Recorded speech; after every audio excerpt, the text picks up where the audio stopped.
compris pourquoi ils nous demandaient autant. Exact. Et c'est la raison pour laquelle c'est avec plaisir finalement qu'on le faisait. Exact. Bien que bon, quelquefois on se disait sport rek jar na lii kenn fayuñu si. ñi dara waaye daal. mais le résultat est là.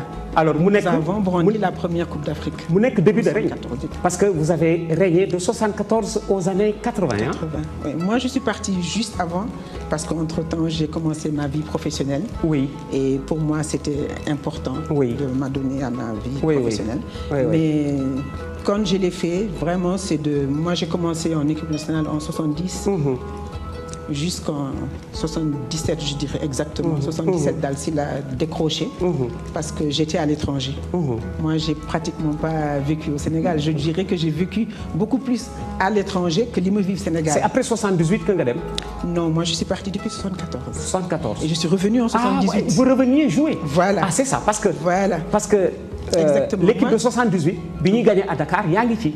76. 76. Dakar. 76, 77 là. Oui. C'était cette période-là. Ah d'accord. Voilà, donc moi j'étais en ce moment en France. En France. Mais je venais jouer. Yaa ngi doon jouer en France. Je jouais au PUC. Je jouais au Paris Université Club. Paris Université Club. Paris Université Club. Ah oui, d'accord. Voilà, parce que j'étais déjà étudiante à Paris. Oui. Donc je venais, Bona faisait appel à moi, je venais et puis je repartais.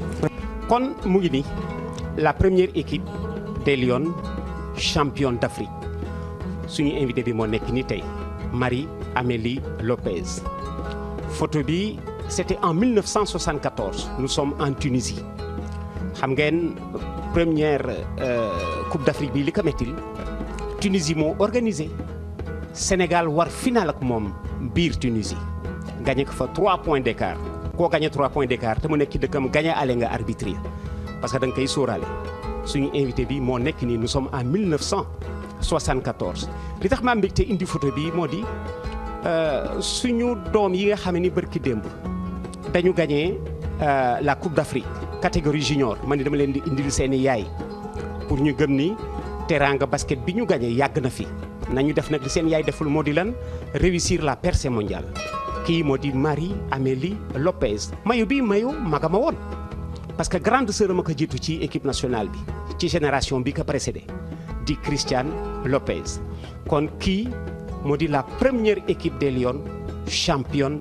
d'Afrique nous sommes en décembre 1974 en Tunisie ma indi leen groupe bi Bonaventure Carvalho entraîneur décédé kii moo di Marie-Hélène Lopi Ndiaye soxna Ousmane Ndiaye bi nekkoon aussi international basketball Ousmane te génn àddina fan yi kii moo di Rokhaya Pouye dite la vice-présidente actuellement mooy vice-présidente à la Fédération sénégalaise de basketball di présidente de l'amicale des anciennes Lions et basketteuses Rokhaya Pouye c'est aussi une basketteuse à vie Marie-Amélie Lopez moo nekk nii di suñu invité tey kii di Awa Dia ndeysaan moo doon yaayu xale yi moom tamit sangoonu suuf at yi ñu génn kii di Ndeylo qui vit aujourd'hui en France kii di Nafissatou Diagne qui vit en Arabie Saoudite si vous avez connu Madiagne Ndiaye champion d'Afrique avec l'ASFA c'est son épouse bala maa sore Mamadou Ndiaye c'était le kiné de l'époque di papay xale yi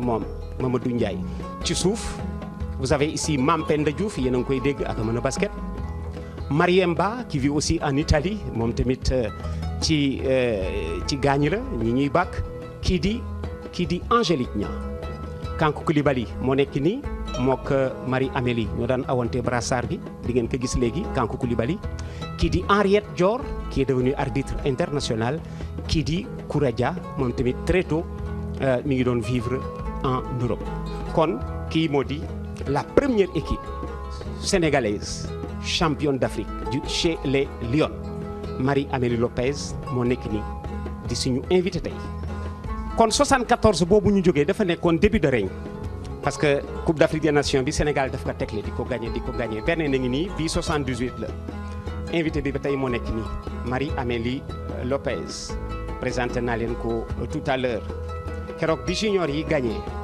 dama ko ni Marie-Amélie émission bi yaaka moom xam nga lu tax yaaka moom ñu mën a déedéet ma ni que ay gaynde yu jigéen lañu ci Sénégal yu gagné te yéen a jëkk gagné te bi ñuy gagné yaa doon capitaine ma ni émission bi groupe bi yëpp Marie-Amélie moo ko yellool moom mi doon capitaine en 78 ba ci période bi moo Kankou Koulibaly ñuy awante brassard bi.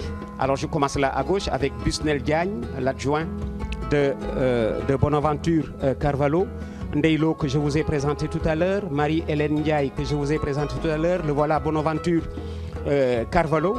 Il est au basket, Sekama Wade est au football.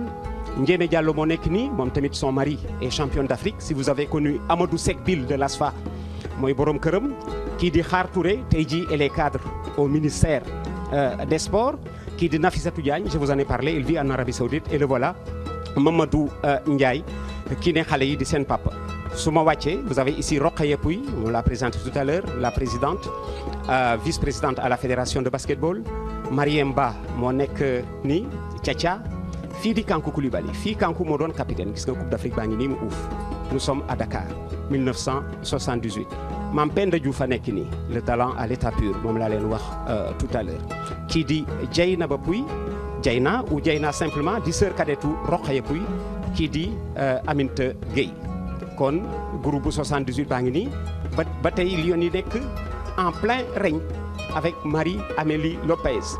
Capitaine dès 1974 en Tunisie nekk encore ci groupe bi ba aux horizons des années 1980 ñii ñoo doon doomu Senghor waaw président Senghor defe naa ni bu ñuy doon wut fans club moom moo koy formé nekk président bi parce que daf leen fan woon Marie-Amélie Lopez invité tey jii ci ñëwoon démb première capitaine des Lions championne d'Afrique en 1974 c'était en Tunisie.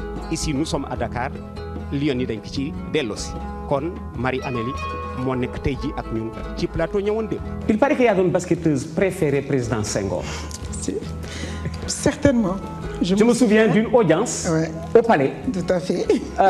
Pendant le cocktail. mu ne la Marie-Amélie kaay ñu waxtaan. C'est vrai. ngeen dem ci bureau. C'est vrai. Voilà. C'est vrai. Il m'estimait beaucoup.